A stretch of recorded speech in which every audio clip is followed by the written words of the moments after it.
Hey guys, it's Corey Anne Abreau here. I'm going to be reading for you today Mr. Seahorse by Carle. Mr. and Mrs. Seahorse drifted gently through the sea. Mrs. Seahorse began to wiggle and twist, this way and that. "It's time for me to lay my eggs," she said. "Can I help?" said Mr. Seahorse. "Oh yes, thank you," said Mrs. Seahorse. And she laid her eggs into a pouch on Mr. Seahorse's belly. "I'll take good care of our eggs," said Mr. Seahorse. "I promise." As Mr. Seahorse drifted gently through the sea, he passed right by a group of trumpetfish hidden in a patch of reeds. But before long, Mr. Seahorse met another fish. "How are you, Mr. Stickleback?" asked Mr. Seahorse. "Delighted," replied Mr. Stickleback. "I just built a nest, and right away Mrs. Stickleback laid her eggs into it. Now I am taking good care of them until they hatch." "Keep up the good work," said Mr. Seahorse, and swam on his way. As Mr. Seahorse drifted gently through the sea, he passed right by a lionfish hidden behind a coral reef.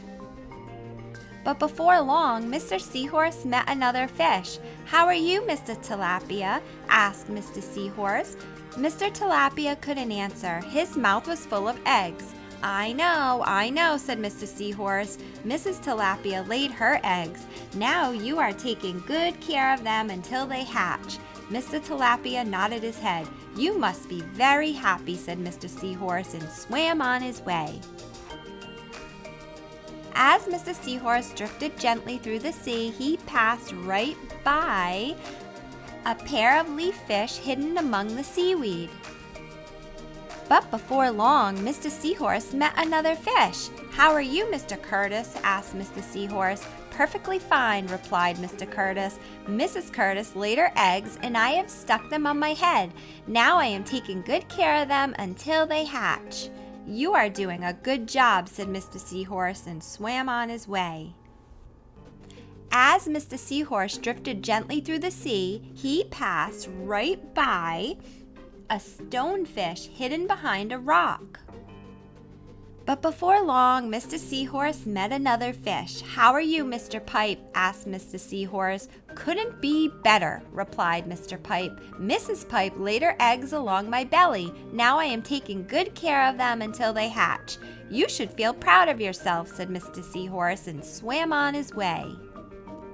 But before long, Mr. Seahorse met another fish. "How are you, Mr. Bullhead?" asked Mr. Seahorse.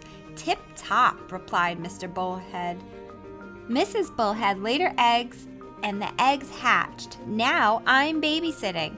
"You are doing a fine job," said Mr. Seahorse, and swam on his way. The time had come for the seahorse babies to be born. Mr. Seahorse wiggled and twisted this way and that. At last, the babies tumbled from Mr. Seahorse's pouch and swam away. One baby turned around and tried to come back into the pouch. "Oh no," said Mr. Seahorse. "I do love you, but now you are ready to be on your own." Dear friends, in most fish families, after the mother has laid the eggs, they're left on their own.